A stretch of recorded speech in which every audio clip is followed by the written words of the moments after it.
Hello everyone, स्वागत है आप सबका learning with Gautam YouTube channel में। तो आज की इस वीडियो में हम करने वाले हैं क्लास 12th म्यूजिक के यानी कि संगीत के most important objective question answer को, जो कि आपके आने वाले एग्जाम के लिए काफ़ी ज़्यादा महत्वपूर्ण प्रश्न रहने वाला है। तो आप लोग वीडियो को अच्छे से ध्यानपूर्वक और लास्ट तक जरूर देखिएगा। चलिए शुरू कर लेते हैं फर्स्ट क्वेश्चन से।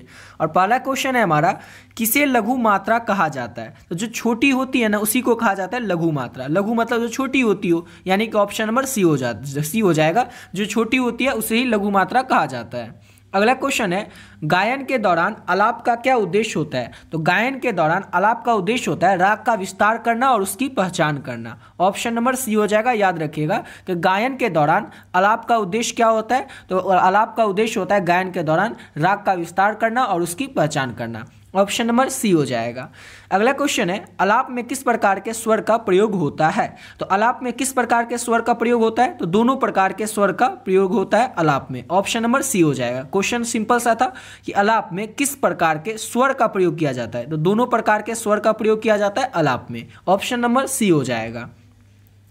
अगला क्वेश्चन है, कौन सा राग शरद ऋतु में गाया जाता है? कौन सा राग शरद ऋतु में गाया जाता है? तो राग बसंत जो है ये शरद ऋतु में गाया बजाया जाता है, यानी कि ऑप्शन नंबर डी हो जाएगा। याद रखिएगा कौन सा राग शरद ऋतु में गाया जाता है? तो राग बसंत। ऑप्शन नंबर डी हो जाएगा। अगला क्वेश्चन है, कौन सा राग शुद्ध होता है? राग यमन, राग मियां मल्हार, राग भैरव या राग दरबारी? इस चार में से बताना है कि कौन सा राग जो है वो शुद्ध होता है। तो राग भैरव जो है ये शुद्ध होता है। भैरव और भैरवी में कंफ्यूज नहीं होना है। राग भैरव जो है वो शुद्ध राग होता है। ऑप्शन नंबर सी हो जाएगा। अगला क्वेश्चन है, ताल दादरा में कितने खंड होते हैं? ताल दादरा जो है इसमें खंड कितने होते हैं? तो 2 खंड होते हैं ताल दादरा में। ऑप्शन नंबर ए हो जाएगा। अगला क्वेश्चन है, संगीत में अलंकार का क्या मतलब है? तो संगीत में अलंकार का मतलब होता है स्वर की सजावट। ऑप्शन नंबर ए हो जाएगा। स्वर की सजावट संगीत में अलंकार का मतलब होता है। ऑप्शन नंबर ए हो जाएगा। अगला क्वेश्चन है, सम शब्द का संबंध किससे है? तो सम शब्द का संबंध है वो ताल से होता है, यानी कि ऑप्शन नंबर ए हो जाएगा। याद रखिएगा सम शब्द का संबंध किससे होता है? तो ताल से होता है। अगला क्वेश्चन है, विवादी स्वर का क्या अर्थ है? विवादी स्वर का क्या अर्थ होता है? तो संघर्षपूर्ण स्वर। विवादी स्वर जो होता है संघर्ष करते रहता है सबसे। ऑप्शन नंबर बी हो जाएगा। विवादी स्वर का अर्थ मतलब जो होता है वो संघर्षपूर्ण स्वर होता है। ऑप्शन नंबर बी हो जाएगा। अगला क्वेश्चन है हमारा, किस राग का समय रात्रि में होता है? यानी कि किस राग को चारों ऑप्शन में से बताना है जिसका कि समय गाने और बजाने का वो रात्रि का होता है। तो राग यमन का जो गाने और बजाने का समय है वो क्या है? तो रात्रि का है, रात का है। ऑप्शन नंबर ए हो जाएगा। अगला क्वेश्चन है, संगीत में वर्ण का क्या अर्थ होता है? तो संगीत में वर्ण का अर्थ होता है स्वर का वर्णन। ऑप्शन नंबर डी हो जाएगा। स्वर का वर्णन संगीत में वर्ण का अर्थ होता है। ऑप्शन नंबर डी हो जाएगा। अगला क्वेश्चन है, किस संगीतकार ने राग मियां मल्हार को प्रसिद्ध किया था? किस संगीतकार के द्वारा राग मियां मल्हार जो है इसको प्रसिद्ध किया गया था? तो ये प्रसिद्ध किया गया था अमीर खुसरो के द्वारा। ऑप्शन नंबर सी हो जाएगा।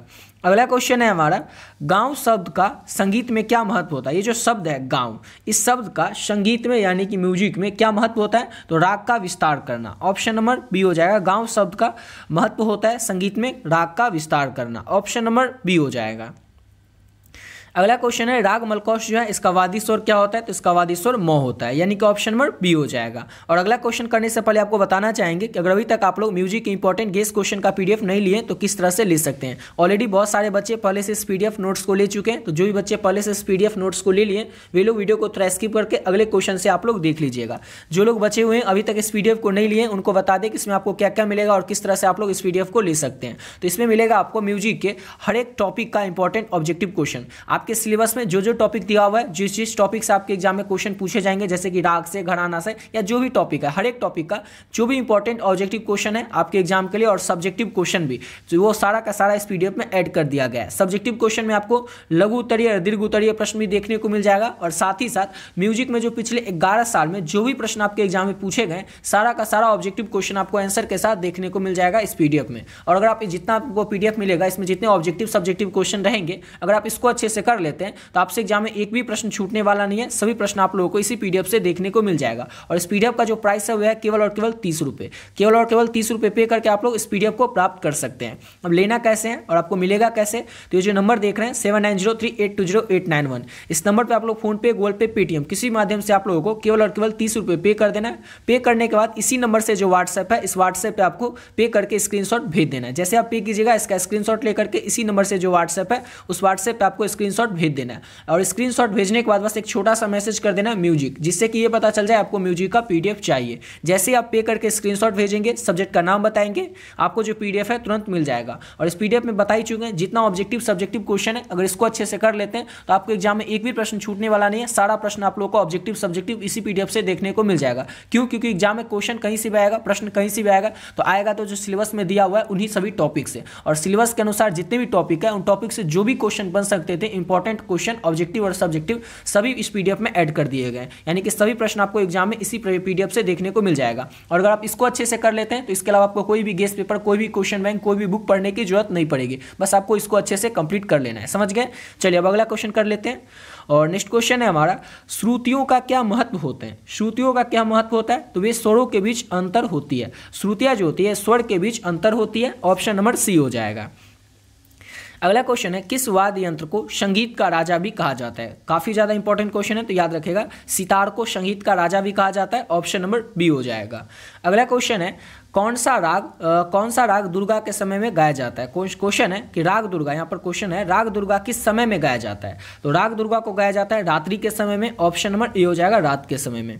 अगला क्वेश्चन है, ताल इकताल में कितनी मात्रा होती है? यहाँ पर इकताल लिखा हुआ है, तो ताल इकताल जो है इसमें मात्राओं की संख्या 10 होती है। ऑप्शन नंबर सी हो जाएगा। इकताल या फिर एक ताल भी आपसे पूछा जा सकता है। समझ गए? अब एक ताल में तो 12 मात्राएं होती है, यहाँ पर एक ताल है ना, तो एक ताल में 10 मात्राएं होती है। और एक ताल में याद रखिएगा 12 मात्राएं होती हैं। झप ताल में भी 10 मात्राएं होती है, ये भी याद रखिएगा। अगला क्वेश्चन है हमारा, तबला में कितने मुख्य भाग होते हैं? तबला में कितने मुख्य भाग होते हैं? तो तबला में 2 मुख्य भाग होते हैं। ऑप्शन नंबर ए हो जाएगा। अगला क्वेश्चन करते हैं। और नेक्स्ट क्वेश्चन है हमारा, कौन सा राग भैरवी के अंतर्गत आता है? 4 ऑप्शन में से बताना है कौन सा राग जो है वो राग भैरवी के अंतर्गत आता है। तो राग भैरव जो है वो भैरवी के अंतर्गत आता है, यानी कि ऑप्शन नंबर इसका सी हो जाएगा। अगला क्वेश्चन है, विवादी राग का प्रभाव किस पर होता है? तो विवादी राग का जो प्रभाव है वो हमारे मानसिक स्थिति पर होता है, यानी कि ऑप्शन मानसिक स्थिति या फिर उत्तेजना होना चाहिए, उत्तेजना पर होगा। ऑप्शन में होना चाहिए, ये हुआ ऑप्शन बी हो जाएगा। ऑप्शन नंबर बी हो जाएगा। विवादी राग का जो प्रभाव पड़ता है वो हमारे मानसिक उत्तेजना पर पड़ता है। ऑप्शन नंबर बी हो जाएगा। अगला क्वेश्चन है, संगीत में माध्यम का क्या अर्थ होता है? तो संगीत में माध्यम का अर्थ होता है माध्यम के स्तर का स्वर। ऑप्शन नंबर सी हो जाएगा। संगीत में माध्यम का अर्थ होता है माध्यम स्तर का स्वर। ऑप्शन नंबर सी हो जाएगा। अगला क्वेश्चन है हमारा, किसे अवलोकन कहा जाता है? अवलोकन किसे कहा जाता है? तो अवलोकन कहा जाता है राग के अवरोह को। ऑप्शन नंबर बी हो जाएगा। राग के अवरोह को क्या कहा जाता है? तो अवलोकन कहा जाता है। ऑप्शन नंबर बी हो जाएगा। अगला क्वेश्चन है, मृदंग वाद्य यंत्र किस शैली से संबंधित है? तो मृदंग वाद्य यंत्र जो है ये शास्त्रीय संगीत शैली से संबंधित है। ऑप्शन नंबर इसका ए हो जाएगा। अगला क्वेश्चन है, झप ताल में कितनी मात्राएं होती हैं? तो ऑलरेडी आपको बता चुके हैं ऊपर में, झप ताल जो होता है इसमें 10 मात्राएं होती हैं। ऑप्शन नंबर सी हो जाएगा। अगला क्वेश्चन है, सप्तक का अर्थ होता है? तो सप्तक का क्या अर्थ होता है? तो 7 स्वरों का जो स्वर होगा, जिसमें कि 7 स्वर होंगे, उसी को कहा जाता है सप्तक। सप्तक जैसे कि 3 प्रकार का होता है, याद रखिएगा, और इसमें स्वर होते हैं 7। अगला क्वेश्चन है हमारा, शिवरात्रि के समय कौन सा राग गाया जाता है? तो शिवरात्रि के समय में जो है राग भैरव को गाया जाता है। ऑप्शन नंबर ए हो जाएगा। अगला क्वेश्चन है, संगीत में आरंभ का अर्थ क्या होता है? आरंभ मतलब शुरुआत, यानी कि राग का आरंभ करना। तो ऑप्शन बी हो जाएगा। संगीत में आरंभ का अर्थ होता है राग का आरंभ करना। ऑप्शन नंबर बी हो जाएगा।